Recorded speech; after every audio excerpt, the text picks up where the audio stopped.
আমন্ত্রণ Bangla TV Europe নিউজে আপনাদের সঙ্গে আছি আমি নাতাশা বৃষ্টি। শুরুতেই সংবাদ শিরোনাম। ইশতেহার বাস্তবায়নের পরিকল্পনা তুলে ধরলেন ব্রিটিশ রাজনীতিবিদরা, অংশ নিলেন বিবিসির প্রশ্নোত্তর পর্বে।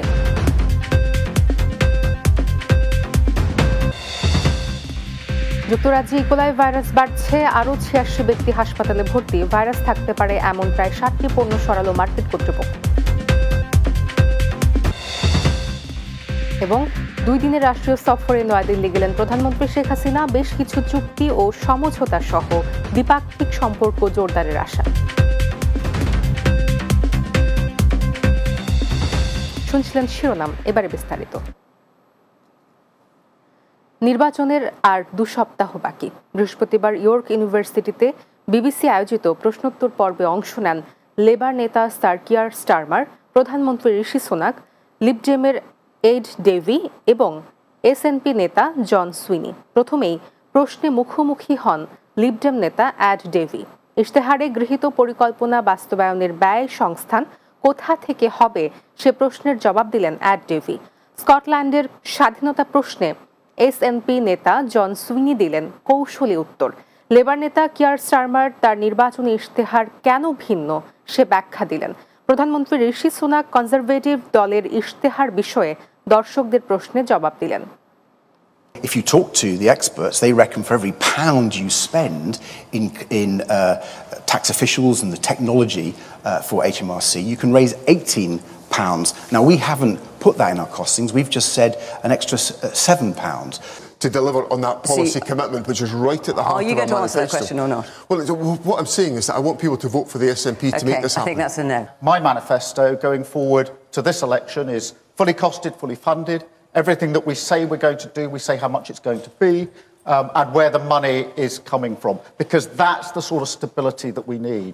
And then I was talking to this person a little bit more, and they were explaining how they'd got into St John's Ambulance because they'd been through a difficult time in their lives, and it was something that they did to give them a sense of purpose and contribution to society. যুক্তরাজ্যে ইশ্রিকিয়া কোলাই বা E. coli ভাইরাসে আক্রান্ত হয়ে আরও ৮৬ ব্যক্তি হাসপাতালে ভর্তি হয়েছে বলে জানিয়েছে স্বাস্থ্য বিভাগ। সুপারমার্কেটগুলো থেকে লেটুস যুক্ত স্যান্ডউইচ খেয়ে ভোক্তারা এ ভাইরাসে আক্রান্ত হয়েছে বলে জানা গেছে। ইউকে হেলথ সিকিউরিটি এজেন্সি বলেছে এ যাবৎ ১৫৬ ব্যক্তি ইকোলাই ভাইরাসে আক্রান্ত হয়েছে। ইতোমধ্যে ইকোলাই ভাইরাস থাকতে পারে এমন প্রায় ৬০টি পণ্য বিভিন্ন সুপারমার্কেট থেকে সরিয়ে নেওয়া হয়েছে। স্বাস্থ্য বিশেষজ্ঞরা বলছেন ইকোলাই ভাইরাসে আক্রান্তের হার ক্রমান্বয়ে বাড়ছে। এছাড়া রোগীদের থেকে সংগৃহীত কিছু উপাদান নিয়ে এখনও পরীক্ষা নিরীক্ষা চলছে বলেও জানানো হয়েছে।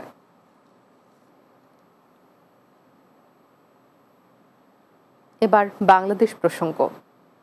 ভারতের প্রধানমন্ত্রী নরেন্দ্র মোদীর আমন্ত্রণে ২ দিনের রাষ্ট্রীয় সফরে নয়াদিল্লি গেছেন প্রধানমন্ত্রী শেখ হাসিনা। শুক্রবার দুপুর ২টার দিকে বাংলাদেশ বিমানের একটি বিশেষ ফ্লাইটে প্রধানমন্ত্রী তার সফর সঙ্গীদের নিয়ে দিল্লির পথে রওনা হন।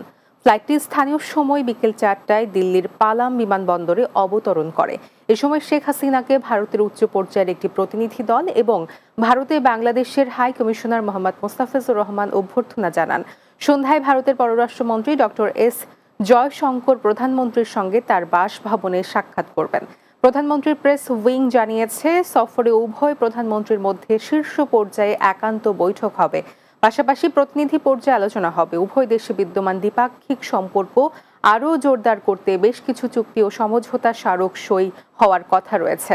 শনিবার স্থানীয় সময় সন্ধ্যা ৬টায় প্রধানমন্ত্রীর বিমান বাংলাদেশ এয়ারলাইন্সের একটি ফ্লাইটে দেশের উদ্দেশ্যে দিল্লি ত্যাগ করবেন।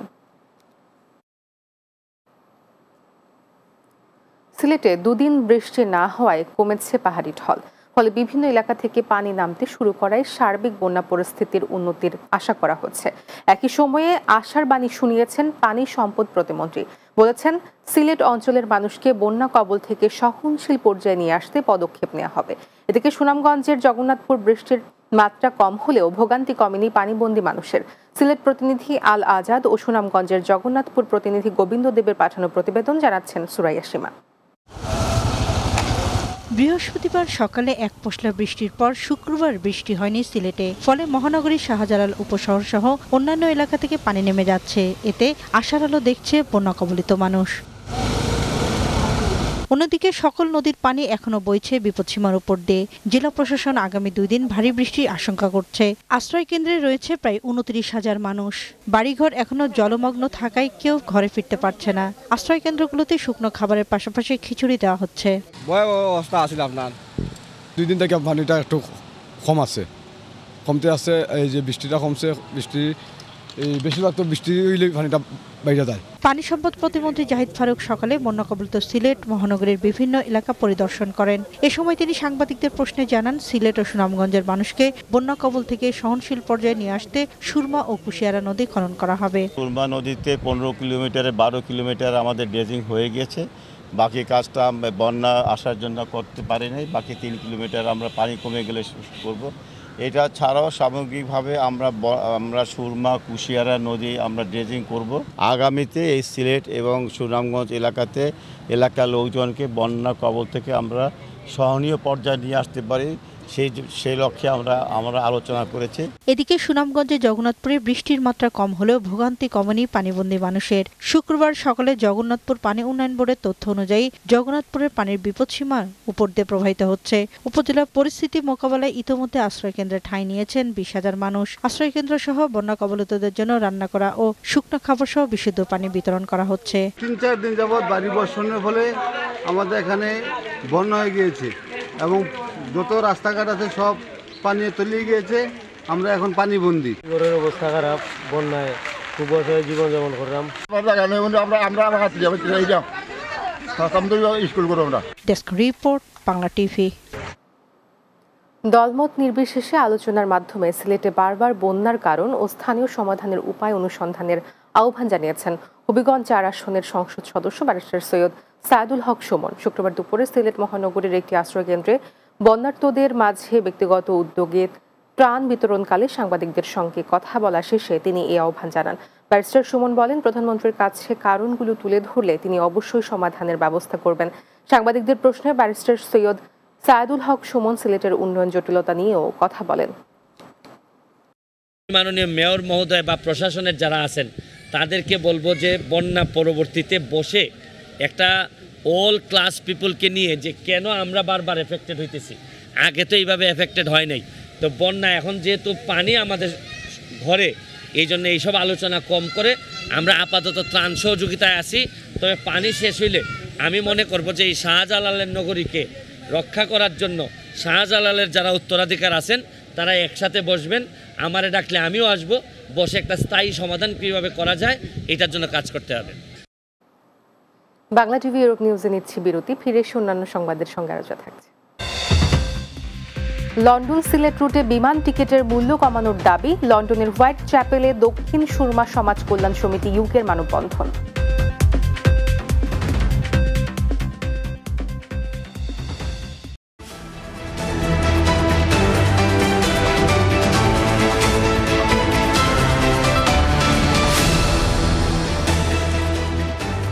বাংলা টিভি ইউরোপ নিউজে স্বাগত আরও একবার।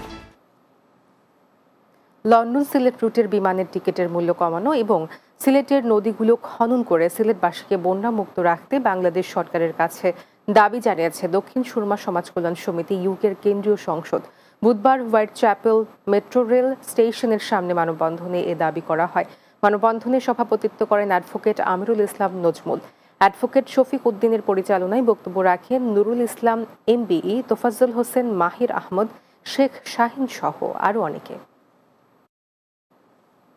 অ্যারিথ, থেমসমেড ও গ্রিনউইচ এবং উইলউইচের কমিউনিটি সদস্যরা ওয়ার্কার্স পার্টির প্রার্থীদের সাথে পরিচিতি শীর্ষক অনুষ্ঠান সম্পন্ন হয়েছে।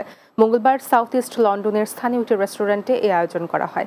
অনুষ্ঠানে 2 প্রার্থী এরিথ এবং থেমসমেডের ডাক্তার মোহাম্মদ আবু শাহেদ এবং গ্রিনউইচ ও উইলউইচ আসনের শেখ রাকিবের সাথে পরিচয় করিয়ে দেন দলের নেতা নিজাম এম রহমান। অনুষ্ঠান পরিচালনা করেন মোহাম্মদ মনিরুল আহসান, সভাপতিত্ব করেন সিরাজুল ইসলাম।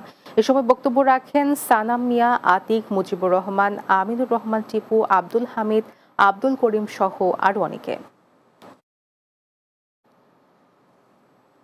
সেন্ট্রাল লন্ডনের হলবর্নের মাইন্ডফোর্ড চেম্বারে ব্রিটিশ বাংলাদেশি প্র্যাকটিসিং ব্যারিস্টার অ্যাসোসিয়েশনের উদ্বোধন করা হয়। এ সময় অনুষ্ঠানে সভাপতিত্ব করেন সুমিতা মাহতাব শেখ। সভা পরিচালনা করেন সংগঠনের সম্পাদক জায়েদ আহমেদ। প্রধান অতিথি ছিলেন বিচারপতি আখলাক চৌধুরী।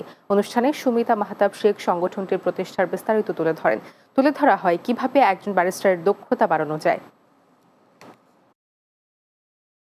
দর্পণ বুক ক্লাব লন্ডনের উদ্যোগে ঈদ পুনর্মিলনী অনুষ্ঠিত হয়েছে। পূর্ব লন্ডনের দর্পণ মিডিয়া সেন্টারে আয়োজিত অনুষ্ঠানে সভাপতিত্ব করেন ক্লাবের সভাপতি মোহাম্মদ রহমত আলী। সঞ্চালনা করেন সাধারণ সম্পাদক মোহাম্মদ ইয়াউর উদ্দিন। প্রধান অতিথি হিসেবে বক্তব্য রাখেন কার্লাইলস কাউন্সিলের মেয়র আব্দুল হারিথ।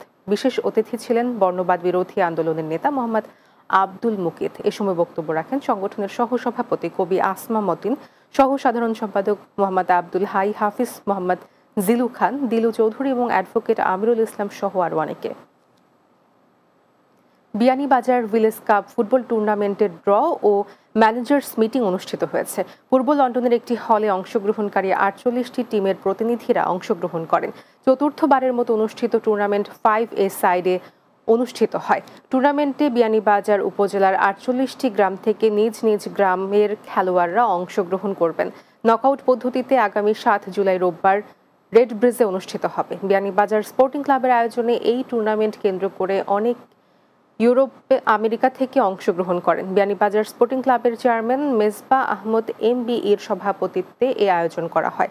সেক্রেটারি আকবর হোসেনের পরিচালনায় ড্রতে বক্তব্য রাখেন সহসভাপতি মাহবুব আহমদ, সারোয়ার আহমদ, ট্রেজারার ফরহাদ হোসেন টিপু ও ইসি মেম্বার রুহেল আহমদ তারিন।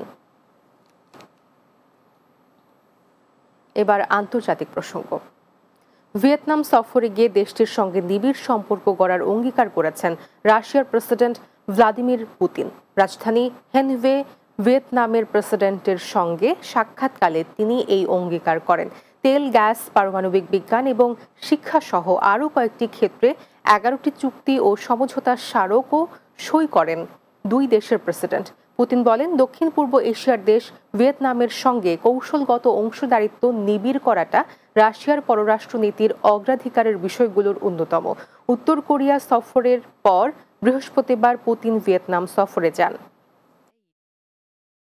মিয়ানমারের জান্তা সরকার যুদ্ধবিরতি চুক্তি বারবার ভঙ্গ করছে বলে অভিযোগ তুলেছে দেশটির জাতিগত সশস্ত্র বিদ্রোহী গোষ্ঠীগুলোর জোট free Brotherhood alliance.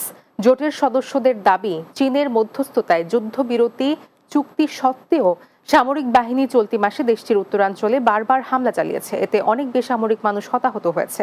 Free Brotherhood অ্যালায়েন্সের সদস্য তাং ন্যাশনাল লিবারেশন আর্মি জোটের টেলিগ্রাম চ্যানেলে এ বিবৃতি পোস্ট করে। সেখানে বলা হয়, বুধবার TNL এর নিয়ন্ত্রণাধীন মোগক শহরে বিমান হামলা চালিয়েছে জান্তা সেনারা। এ ঘটনায় একজন বেসামরিক ব্যক্তি নিহত হয়েছেন। আহত হয়েছেন 10 বছরের এক শিশু সহ 3 জন।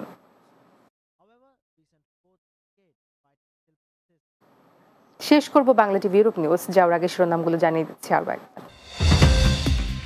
ইশতেহার বাস্তবায়নের পরিকল্পনা তুলে ধরলেন ব্রিটিশ রাজনীতিবিদরা, অংশ নিলেন বিবিসির প্রশ্নোত্তর পর্বে।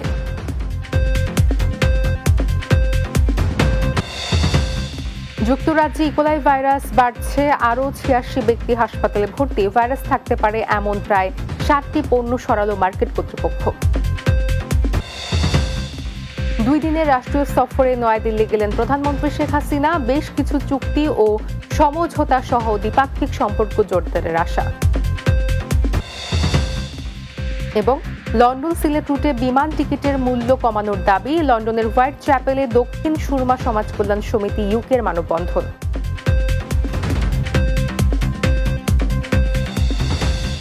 এই ছিল বাংলা টিভি ইউরোপ নিউজে। এতক্ষণ সঙ্গে থাকার জন্য ধন্যবাদ সবাইকে।